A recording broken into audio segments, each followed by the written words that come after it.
So let's talk about a fascinating paradox. How a woman with basically no official rank, a woman who is just expected to host tea parties, became one of the most powerful and important people of the entire 20th century. And look, this isn't just a history lesson. We're actually going to deconstruct the system she built, step by step, to create this incredible influence where, by all accounts, none was ever supposed to exist. This sentence? It's literally everything. This isn't just a nice thought. It was a strategic pivot. It's the exact moment a role that was designed for, social grace was completely re-engineered into a weapon for social justice. It's the decision to stop playing a game you were never meant to win, and instead to just invent a new one. This was Eleanor Roosevelt basically declaring her mission. All right, so here's our game plan. We'll start with that critical choice she made to redefine her own power. Then, we're going to go back in time, trace how that courage was born from a pretty lonely childhood. From there, we'll decode the incredibly audacious mindset she developed, and then we'll unpack the daily systems she used to turn that philosophy into real action. And finally, we'll look at her global legacy and figure out how you can actually apply her rules to your own life.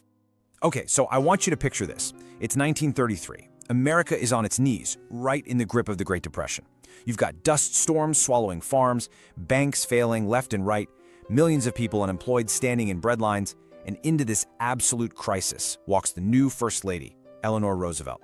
And her official duties? Seriously, it was to plan the menus, arrange the flowers, and host the parties. In a world that was desperate for help, her job was to be a symbol of decorative calm. But she saw how absurd that was. And right there, in that absurdity, she found her opening.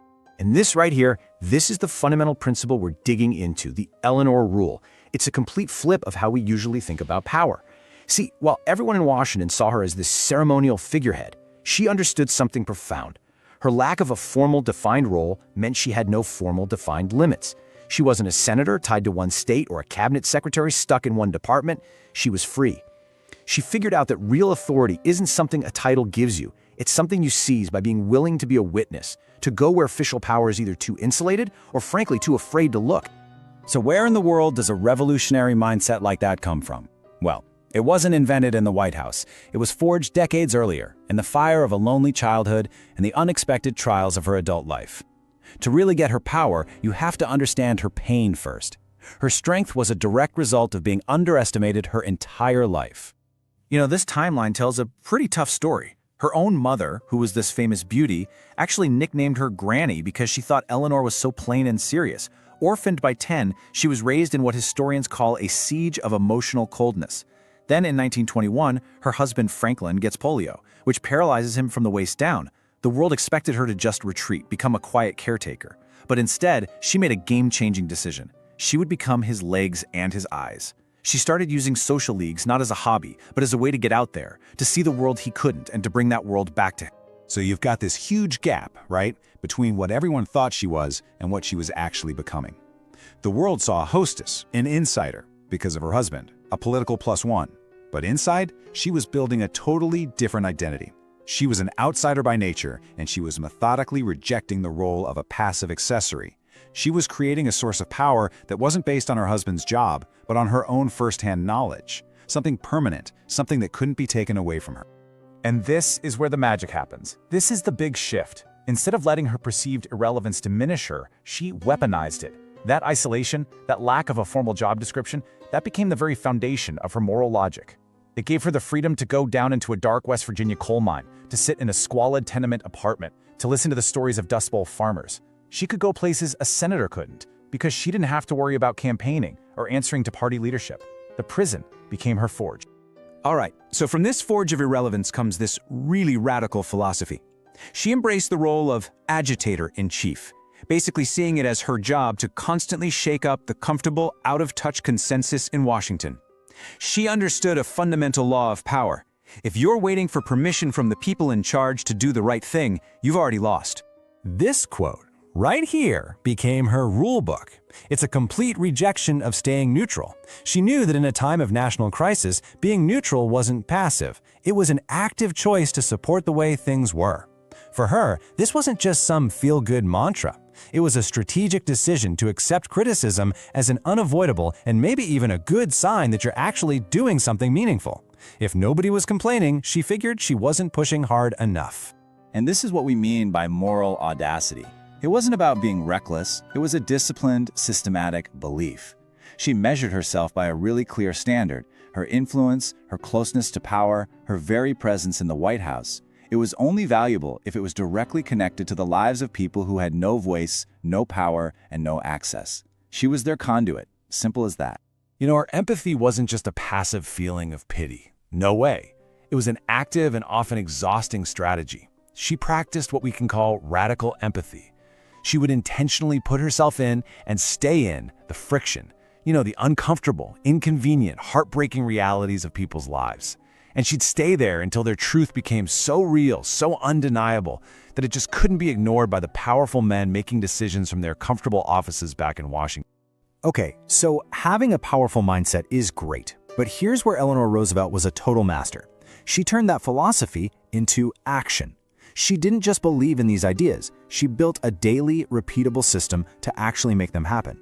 She knew that principles without a process, well, they're just good intentions.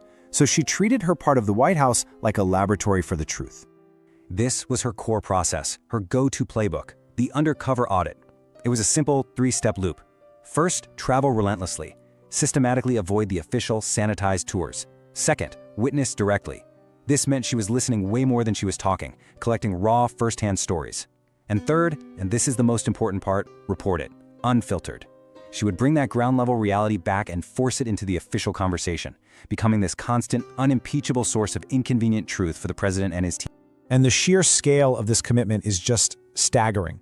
40,000. That's how many miles she traveled every single year, often just by herself in her car, crisscrossing the country.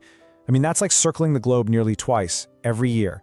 And this wasn't for photo ops. This was a relentless, systematic war against what she called institutional ignorance. That tendency for powerful people to become completely disconnected from the consequences of their own decisions. And she was smart. She built specific tools to amplify her findings. Her daily newspaper column, My Day, was a stroke of genius. It gave her a platform that was all her own, a direct line to millions of Americans that no one in the government could censor or control.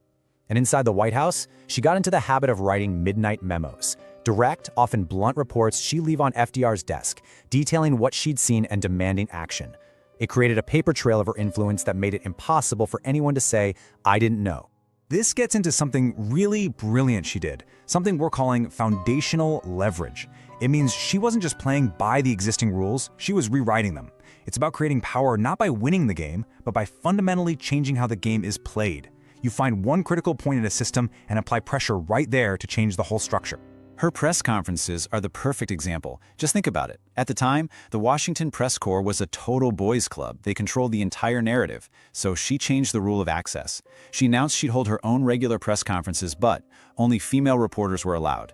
It was such a simple, repeatable move, but it had this huge ripple effect. Suddenly, if a major newspaper wanted access to the First Lady, one of the biggest stories in the country, they had no choice but to hire and empower women journalists. With one move, she used foundational leverage to reshape an entire industry. So, when you add all this up, the audacious mindset, the relentless systems, what you get isn't just a few small wins. What you get is a complete and permanent transformation of her role. She didn't just occupy the position of First Lady, she redefined it. She set a whole new standard for what influence without authority could actually look like. I mean, look at this transformation. It's night and day. She started as a hostess, expected to be seen and not heard, and became the architect of a new moral era. She took a title with zero formal authority and made it, you could argue, more influential than a seat in the Senate. She just refused to be a victim of her circumstances and instead became the master of the outcome. She proved that creating power where none is given is a pretty potent weapon. And here it is, the ultimate payoff, the culmination of a lifetime of being a witness. After FDR died, President Truman appointed her as a delegate to the new United Nations, probably thinking she'd just be a figurehead. Well, he seriously underestimated her. She not only became a dominant force there, but she was chosen to chair the committee that drafted the Universal Declaration of Human Rights. This document, this global gold standard for human dignity, is the direct legacy of a system that was forged in coal mines and tenements, a system of moral audacity and systematic witnessing. And that's really where her story becomes a roadmap for us, right? Her journey isn't just history. It's a guide for anyone who feels limited by their role, or constrained by their title, or just overlooked by the org chart. It teaches us that true power isn't about the permission you're granted, it's about the responsibility you're willing to take. So this brings the question right back to you and me. What is your version of her women-only press conference? Where in your life or your job or your community have you been waiting for a title before you take the lead? That's the spot. That is the opportunity to stop asking for permission and just start creating your own platform, your own rules, your own leverage. And that's really the final thing to think about. Eleanor's story shows us what's possible. So what would happen in your own work, in your own life, if you stopped seeing your role as a limitation and started seeing it as a platform?